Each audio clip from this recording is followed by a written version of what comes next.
Hey guys, welcome on in. It is Monday, March 23rd, and I hope you are all staying healthy and you had a great weekend. We have just a little bit more than a week until spring break. That'll be happening about midweek next week.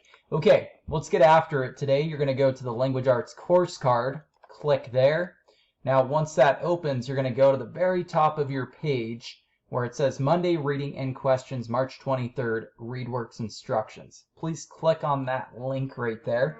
Now, once you click on it, you're going to see your instructions again. So remember, when you go to ReadWorks, you need a class code for your period. And period 1's class code is right here. Period 2's class code is right there. So on and so forth. Just go down the list until you find your period with your class code. Okay, I'm going to go ahead and copy this class code and then click on the link. Now, once I click on the link, it's going to ask me for my Google information or my class code. Now, I'm going to punch that in, click continue, and then I'm going to log in with Google. Now, because I'm not a student, I'm not going to get the same page you would get going forward, so I'm not going to click on it, but just know that you can log in with Google initially or the class code, and then once you get to the next page, it's going to ask you for your student Gmail account information anyway, so you will need that. All right, now once you get in there, you're going to see a page that looks like this.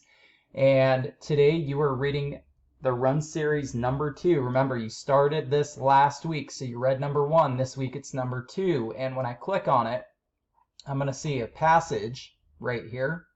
And this passage is just a single reading passage. So you only have 1 this week, unlike last week where you had 2.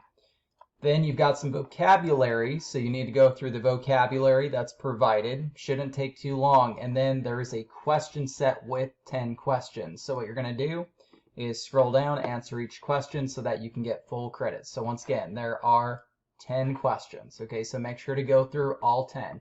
All right, hopefully you guys are doing well. And once again, if you have any questions, please email me at chris.bagley@ccsdut.org and have a great day. Thanks for tuning in.